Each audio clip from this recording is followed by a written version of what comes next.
शुक्रिया। नमस्कार मेरे सारे दर्शकों को। उनकी प्यारी स्मृति सिन्हा का ढेर सारा प्यार।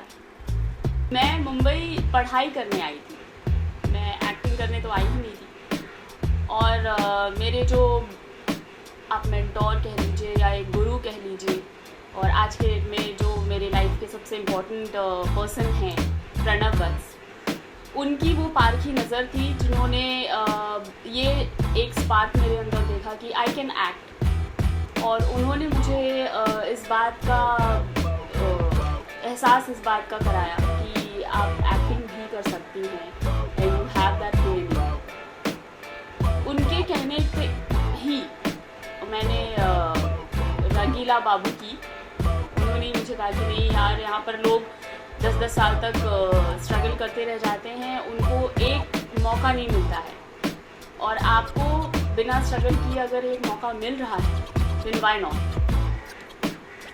तो वो एक शुरुआत आज मुझे यहाँ तक लेकर आई। शुरुआत मेरी भोजपुरी फिल्म से ही हुई।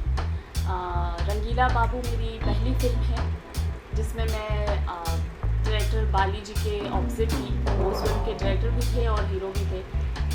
तो वहाँ से मेरी जर्नी शुरू हुई भोजपुरी फिल्मों की।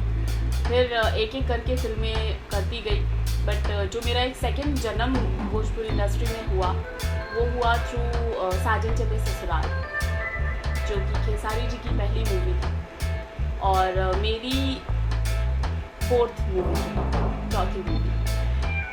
तो वहाँ से जो एक भोजपुरी इंडस्ट्री ने और भोजपुरी दर्शकों ने जो प्यार दिया, उसके लिए मैं हमेशा अपने दर्शकों की आभारी रहती।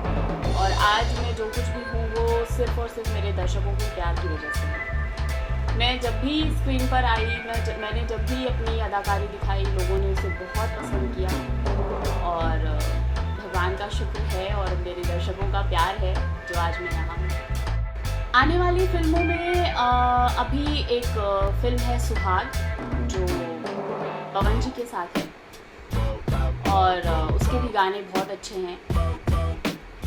अगेन एक फिल्म है दूध का कर्ज, जो कि again one of my personal favourites character हैं जिसमें मैंने टपोरन का किरदार किया है, और वो अगेन बहुत ही ऑल टुगेदर एक फ्लिप साइड होगा मेरा। तो ये फिल्में हैं जो अभी आने वाली हैं, जो रिलीज़ के लिए बिल्कुल रेडी हैं। अगर आपको भोजपुरी से जुड़ना हो या भोजपुरी माटी के बारे में ज़्यादा से ज़्यादा जानकारी लेनी हो, देन सब्सक्राइब बीइंग भोजपुरियन। बीइंग भोजपुरियन का बहुत बहुत धन्यवाद।